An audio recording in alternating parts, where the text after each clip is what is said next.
রাষ্ট্রীয় অতিথি ভবন যমুনায় থাকবেন না প্রধানমন্ত্রী তারেক রহমান। তবে ঈদের দিন সকালে যমুনায় সর্বসাধারণের সাথে শুভেচ্ছা বিনিময় করবেন তিনি। প্রধানমন্ত্রীর আগমন উপলক্ষে যমুনায় শেষ মুহূর্তের প্রস্তুতি চলছে। সিলন টি রপ্তানিতে শীর্ষে। ঈদকে সামনে রেখে বর্ণিল সাজে সাজানো হচ্ছে পুরো এলাকা।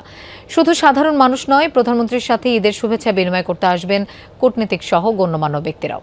প্রধানমন্ত্রীর অতিরিক্ত প্রেস সচিব আতিকুর রহমান রুমন জানান, শুভেচ্ছা বিনিময় অনুষ্ঠানের জন্য প্রস্তুত যমুনা। আমন্ত্রণ জানানো হয়েছে বিভিন্ন রাজনৈতিক দল, সামাজিক সাংস্কৃতিক সংগঠনের নেতাদেরও।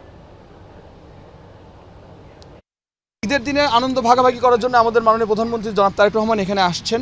এখানে দেশি বিদেশি, তারপরে আপনার রাজনৈতিক, তারপরে আপনার বিশেষ ব্যক্তিত্ব, তারপরে আপনার সামাজিক, তারপরে বিভিন্ন সংগঠন, সামরিক বেসামরিক সব লোকজনের সাথেই এখানে মিলিত হবেন এবং ঈদ আনন্দ ভাগাভাগি করবেন। জনাব তারেক রহমান আপাতত যমুনায় উঠছে না।